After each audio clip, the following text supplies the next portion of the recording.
Welcome to the Brand Runner podcast, where we discuss marketing trends and tech. I'm your host Fabien. Let's get started. Today we have a very special guest on the show, Or Hadar. He is the professional team lead for all the online campaigns for the brand awareness team at monday.com. With him, we will be talking about what is an online brand campaign, why it's important to include it in your marketing strategy, whether you're a startup or a Fortune 500 company, and how the latest technology innovations have changed the game. Working with him on multiple international campaigns, I learned so much. I am so excited to have him on the show. Hey Fabien, thank you very much for having me today. We worked on so many markets and campaigns together. From the US market to Japan and everything in between, I always learn a lot. But today, as I would love to cover it all, also for the more entrepreneurs and startuppers part of our listeners, I will start with the basics. Maybe you can tell us, as simple as it may sound, what is an online campaign? So there are a few pillars for online campaigns, but in that case we will talk about brand awareness campaigns. We will start with the basics once you talk about the international activities that we are running. So just as a background for those who are less familiar, here the brand awareness team in Monday, we are running a lot of out-of-home activities. Out-of-home is offline marketing, including billboards, subways, bus covers, etc. in different main cities around the world by our focus markets. And for any of these campaigns, we try to add also online activities around it. We want to echo the messaging. We want people to feel us all around. So we will make it on the social networks, if it's Facebook, Twitter, LinkedIn, for example. They will see us online on different websites. We're going to put display banners or motions. Sometimes different social networks that are dedicated for each market, like Line in Japan, which is a big thing. And this is what we refer to as online brand campaigns. In that term, the main goal is to emphasize the main message that we have on the out-of-home activities. So it will be the same visual. They will have the ad recall when they see it. They will have a click option. Okay, when they see it on the streets, they don't have any way to actually come to Monday if they won't look for it, which sometimes is a big ask for them to do. And once they see us online, it's just to click on it and see what is it about. So we give them the option to get to Monday easily. How does it sit within a marketing strategy? Why do it in the first place? And why do you think it's important? Yeah, it's a good question. We're always learning. We did a lot of testing to see what is the right approach for us. We are still learning. We might change things along the way after this chapter will be recorded. But yeah, at the beginning we did some activities that were only offline. Sometimes it was only online. And then we started to test it together, the combination. I will say that we are also dividing the time that each part of the campaign is going live, so we can actually see the value it provides. So in many cases, we start with the offline activities and then we see the online, and we can see the multiple it adds to the overall performance of the campaign. Actually, we just started now a different test in Japan where we did the online previous to the offline. And we also saw amazing results coming from this approach. And we see that 1 + 1 = 3 in that case. As long as you emphasize the same messaging, staying on the same line of messaging, we see it really supporting each other. We understand that if you add another element, another place that the user will feel you, he will understand that you are stronger or bigger brand. You talk a lot about the correlation between offline and online. But if we take, for instance, the scenario of like a startup who's is not really ready yet for like the whole offline thing and out of home and wants to start online, can you maybe talk about online brand campaign in that context? Yeah, it's a big question. I think once you talk about online brand, you need to start talk about brand, because brand is consistency. You need to understand what you want to say. You want to understand how you want to look online. Like, what is your visual language? What are the colors that are relevant to you?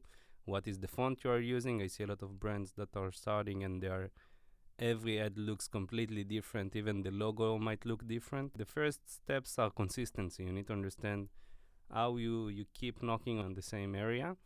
And I have a point of view that says you need to look at it as circles. You need to start from the very small circle and start to expand it. So let's say, who is your target audience? where they are, what channels are they using, what is the core areas, like what kind of topics they will read about or see videos on YouTube about. And you need to start by using those channels or those areas until you will start see the signals of what kind of messaging brings more traffic or more engagement.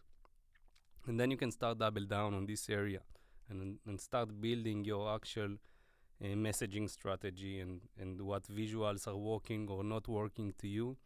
If you will see the early days of Monday, you will see banners that have lions on them, managed like a lion. And that was one of the messaging that we used back then. And we understand that we need offices to be part of the visuals. We need it to be work related. We need to talk to managers and not just to employees. We learned a lot of things along the way from different tests that we did and mistakes. And it takes time, and it's okay. It's part of the drill. You just need to start with something, the smallest that you can, and from there try to keep expanding it. We didn't start out of home the first day. We started it only 4 or 5 years after we really build the structures. And yeah, we keep expanding. It sounds like what you're talking about is a discussion we'll often have internally, which is all comes back to brand building and brand identity and what the brand means, what the brand mission is, and the values. And then you can build that creatively, which leads me to my next question, which is if you think about startups again and entrepreneurs that are building their own brand, if they have to focus on, like, let's say 4 pillars in order to reach that and start to build a brand online, what would be the steps?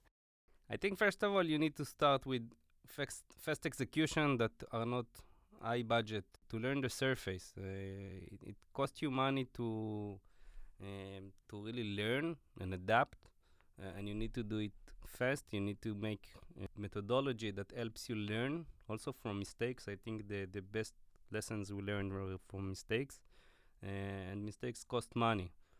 You want it to be the lowest amount possible in order to be as most effective as you can. But I think you need to jump to the water. The easiest executions is to start with banners to see what kind of messaging is working for you. And anyone can build a simple banner. You don't really need a professional designer for that.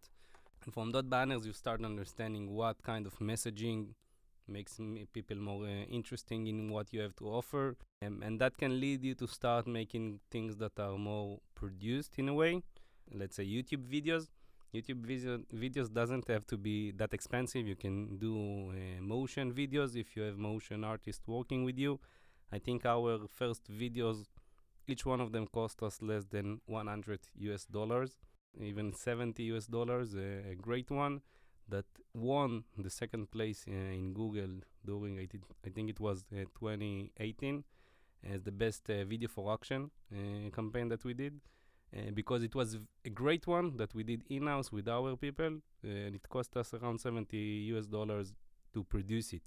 And we learned a lot out of it, and it helped us scale, and it helped us test different technical approaches on the marketing side as well.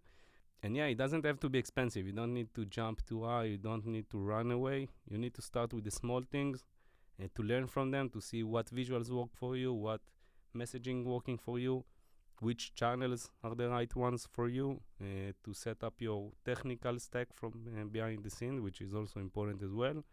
And it takes time. It's a process of test, fail, learn, repeat, until you find the right areas you want to keep pushing it. You talk a little bit about budget, and it's always a challenge for a company who's just starting online, especially for company efforts. And of course, it's very particular for each company. But how do you think new businesses or startup wanting to invest in online effort can decide on how much to invest and plan for it? There's little we can do with little amount of money, but in that term, it keeps you focused, because you know you don't have enough, you don't have a lot, it's more accurate to say. So let's focus on the things that really make the impact, okay? If we talk about marketing, we can talk about push channels versus pull channels. Pull channels is places where users are looking actively for something, they have high intent, let's say Google search. And if you are there, you're answering to their problem or to their question, and it's better value for money in that term. It can push you until a specific point because you don't build brand recognition, you're not bringing new and relevant traffic, you're just working with people that are kind of deeply in market right now. While on push channels, you are building awareness, you are building the need for customers, especially if you're entering a new market or a new category. And on the long term, you can't work without it. You have to have your push side strong and your pull side stronger. So that regarding on where to invest if you are starting, we'll go at the beginning mainly to pull areas. The push can support as remarketing approach. After users enter your website, they show kind of intent. They might look in your feature page or your pricing page. They didn't make the action, so you can send them to retargeting audiences and try to meet them on Facebook or Google Display Network or wherever you want. But you need to build yourself real estate in a way, or assets that can serve you in the long run and not just one time. Always think about scale, think about what will happen in 1 year or 2 years and not what is happening right now. That will not push you to the next level, never. Regarding the first step, how much budget you need to allocate, I think it's a big question that is very different to each company or each company type. It depends on the lifetime value that you provide from each of your clients. It depends on the conversions that you have along the way of your funnels, if it's a no-touch funnel, PLG, that is more familiar today, or it's something that is a long sales cycle. So it's very changing. It's also depends on the type of product or things that you are selling. So it's very different. It's a big question, and each company needs to do its own analysis and understand what is the right methodology, how much money you can invest. The best thing that you can take out of it is to be on top of the numbers, like to really monitor it, to see the cohorts. You can see it on a monthly basis.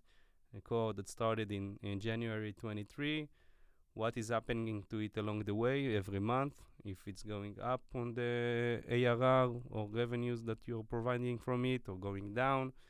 And in that way, you can understand if what you're doing is helping the business to grow and you can invest more money, or if it's not. Again, it depends on the model. If you have recurring revenue, it helps to grow along the way. So it's very depending on the company.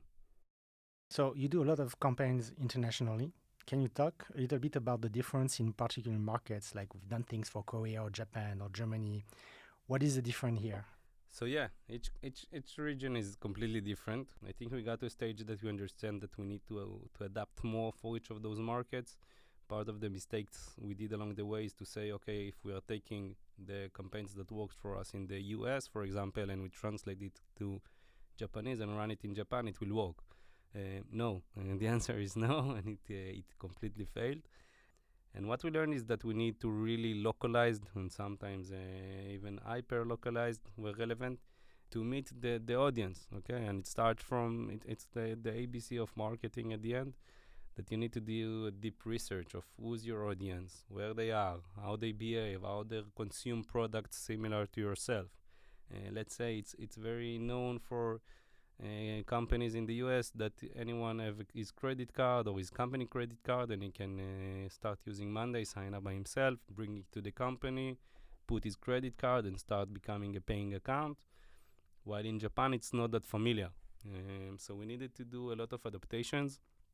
It started from learning the platforms they're using, and one of the biggest platforms they have is Line. It's something we were not aware of before. It's kind of a social network that have everything inside it, including chats, including news, including everything. So we partnered with Line. It was not that easy. We went through a lot of different options until we find a partner that was able to buy media for us, because they were not approving our Israeli credit card. They needed Japanese localized account. And yeah, it was one of the channels that we used. We also changed the flow that we are sending the users. They are not going directly to a sign-up flow. They're going to kind of more lead nurturing flow because this is more familiar there. And we see good signals coming from that flow as well. So this is about different channels or different funnels. The messaging and the creative, you are the master in this room right now, so you can talk more from me about it. But we needed to adapt it. You needed to be more localized, more animated. If you guys, the listeners, want, you can check us later and see how it looks like in Japan. Fabien will share a link maybe. But it looks very different than the usual things that we do. And people here at Monday, they might look weird when they see it, but it seems like it's working for the Japanese market based on the signals we're seeing from this campaign. And it was a lot of work that the amazing creative team and designers that we have together in the brand awareness team did in order to meet the local audience. So there's a lot of adaptations, and it's starting from a deep research that each one of the team needed to do in his area, and how we amplify it on the campaign themselves. Yeah, I think from a creative standpoint, the first question is how much this local market know about you. Do they know you at all? We call it the new markets versus the mature markets, and that kind of defines how much you want to go down the funnel for the messaging. So that's the first thing. And then the other thing, how do you tie in with the local culture and create an emotional bond, right? Because that's what brand awareness is at the end. It's like how you create an emotional bond between the brand and the potential client or customer. For sure. Next question is, how has recent technology innovations changed the way you work? It's interesting. We are trying always to keep up with the trends. It's a general approach here at Monday. Let's say 5-6 years ago when we built our YouTube channel, I started on YouTube. We were one of the first B2B marketers to use this platform for marketing. Today, if you go to YouTube, you will see many of them. So we always try to look at the trends, where the users are, how they consume their content. We are trying to send surveys every once in a while to better understand where they are, what social platforms they're using, where they spend their leisure time as well, not only their work time. And we see a lot of different channels rising up along the way, that are, if we look at traditional marketing, or let's say if we jump to the history 20 years ago, you will see the big brands are using radio and they're using TV. So the new age media is CTV, connected TV, the digital side of the television, and audio streaming like Spotify, Pandora, podcasts that we are using right now, which is it's different way for users to consume their content.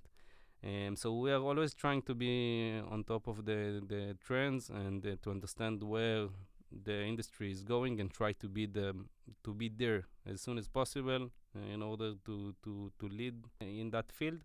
And let's say today we are very invested in the CTV front, the connected television platforms like Hulu, Paramount, Peacock. It's platforms that the users can watch videos for leisure time. It can be series, it can be news, it can be a lot of different things. And every once in a while there's a ads break, and we are there with a 30-second video ad that we are creating. Again, Fabien that sits in front of me is the amazing producer who's doing this amazing work. And then the upside of it is that we are able to track how it performs. We are able also in some way to target more relevant audience. But again, we are doing our research, and we understand that the customers that are using connected TV are more techy, for example, and those are people that we want to talk with. So those are the platforms that they are using. This is right for us as Monday. It might not be the best solution for each company. And yeah, this is just an example how we are trying always to be upfront and to find the trends. We see how much more people are watching it every year. We see how much more money is invested in the ads industry around it, and we want to be there. We want to be there as soon as possible. What are the challenges you face now? I think the main challenge is around the tracking. There's a lot of changes around the user's privacy across all the board. Also on our end, that we can share a lot of data with different vendors we are using. And it's harming our possibility to be as effective as we were. We are trying to do the best in order to learn out of it. We're doing different tests along the way to see their real impact. We are adding more clickable or scannable assets that we can see that users are actually reacting to our ads and not just seeing them and enjoying. I think this is the main challenge the entire industry is having. It's not only us, of course. And we're trying always to find a way to solve it. The other area is more about competition, and that always makes CPMs or the pricing you need to pay for inventory going up. I think in that time it's less of a concern because we see everything that is happening around the world makes a lot of advertisers reduce budgets. So you have on one end more inventory because more and more people are moving to see those platforms. The other side, you have less demand, so it's even good times for us. But yeah, it's a challenge that will come back. We have no doubt about it. You talked about data privacy. I'd like to hear your take on the whole Google getting rid of the third-party cookie thing, And second question is, in Europe, there's a very strong GDPR regulation. How more challenging it is to, get results from those companies, understanding the local market there versus the US, for instance. Yeah. My thoughts about it are changing every once in a while. In one end, I'm saying I'm enjoying when the advertisers know what I'm looking for. Let's say I was looking to buy a car. I want to see different options. Like I'm enjoying to see ads from different vendors offering me different discounts or different options of cars, just as an example. And I prefer to have that instead of having, beauty consumables that are not related to me. So I think the ability to track you and know who is or as a user, there is upsides for that, okay? It's can make me very relevant, but I'm aware of it, and I know the downsides of it, and I know that sometimes it can push me things that I don't need to see or are misleading sometimes, and people take it on the wrong end. So I think there should be a kind of a middle ground.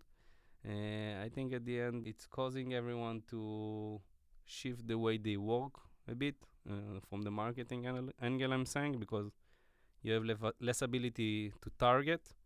You are losing a lot of your abilities to optimize. You are in a way letting the algorithms of the platforms to just buy the media and do their work. You have no idea what is happening behind the scenes, which is at the end more power to those vendors as well.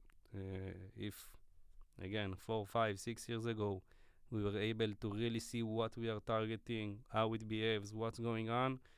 Today, in many cases, you're just putting some assets, putting your desired action, and tell the algorithm, do your magic, which is always also okay if you see results and you know how to monitor them, and which is the second part of this issue, that you can't always see the results because they're also based on cookies or different elements. So it's a huge challenge. I think this is a great place to end this episode. Thank you, Or Hadar, for coming on the show. Thank you very much, Fabien. For our listeners, you can find Or Hadar on LinkedIn. I'm putting his link in the show notes. This was Brand Runner.